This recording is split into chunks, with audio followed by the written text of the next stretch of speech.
Enjoy your day. Most welcome. পশ্চিম সিকিমে আমরা বেড়াতে এসে প্রথমেই দেখে নিয়েছিলাম খেচিপেরি লেক। এই লেকটি প্রায় ৩৫০০ বছরের পুরনো এবং একে বলে উইশ ফুলফিলিং লেক। বৌদ্ধ ধর্ম এবং হিন্দু ধর্ম দু ধর্মের মধ্যেই সমানভাবে বিখ্যাত এই লেক। স্থানীয় মানুষরা বিশ্বাস করেন এখানে এসে যদি কোনো মানত করা হয় তা পূরণ হয়।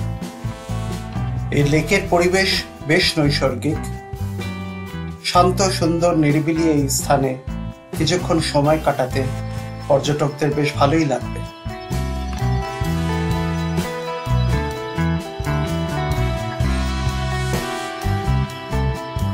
পশ্চিম সিকিমের বিশেষ দ্রষ্টব্য স্থান, এখানে এলে অতি অবশ্যই আসবেন।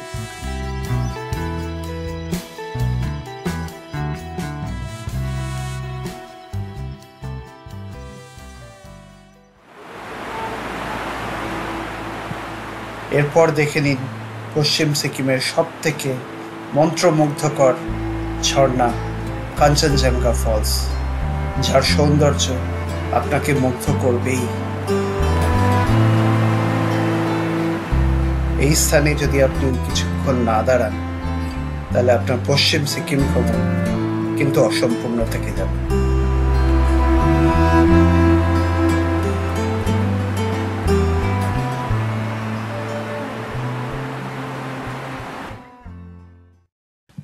এরপর আমরা বেরিয়ে পড়লাম পশ্চিম সিকিমের আরেকটা বিখ্যাত স্থান দেখতে, সিংশোর ব্রিজ, যা এশিয়ার দ্বিতীয় বৃহত্তম ঝুলন্ত সেতু। পথে পড়ল খুব সুন্দর ডেন্টাম ভ্যালি।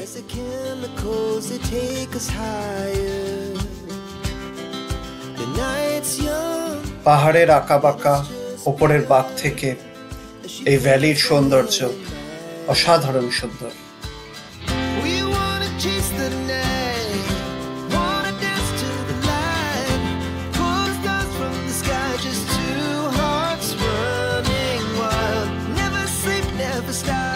এসে পৌঁছলাম সিংশোর ব্রিজে, যার প্রথম দর্শনেই একেবারে মুগ্ধ হয়ে গেলাম।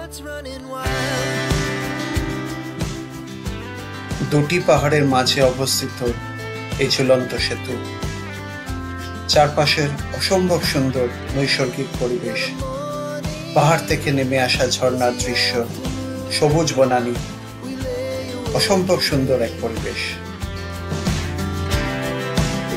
So loud as the hours pass, we're gonna do it all again. We wanna chase the night, wanna dance to the light, pull stars from the sky. এইখানে এলে এই ব্রিজে হাঁটাহাঁটি করে কিছুক্ষণ সময় কাটাবে, খুব ভালো লাগবে।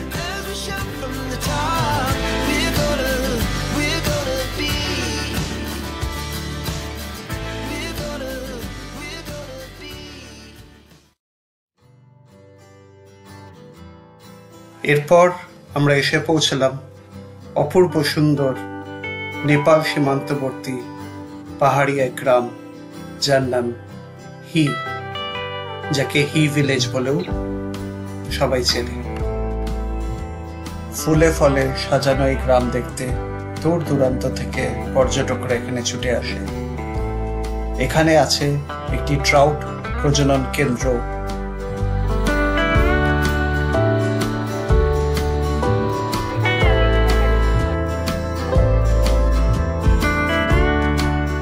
ডান দিকের পাহাড়টা নেপালে অবস্থিত।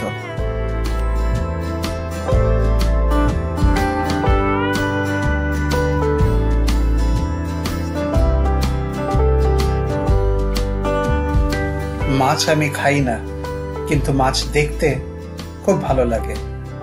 যাদের মাছ ভালো লাগে তাদের এই প্রজনন কেন্দ্রে এসে খুব ভালো লাগবে। বাড়ি ফিরে একটা অ্যাকোয়ারিয়াম নেওয়ার শখ হয়তো এখান থেকেই জাগ্রত হয়েছিল।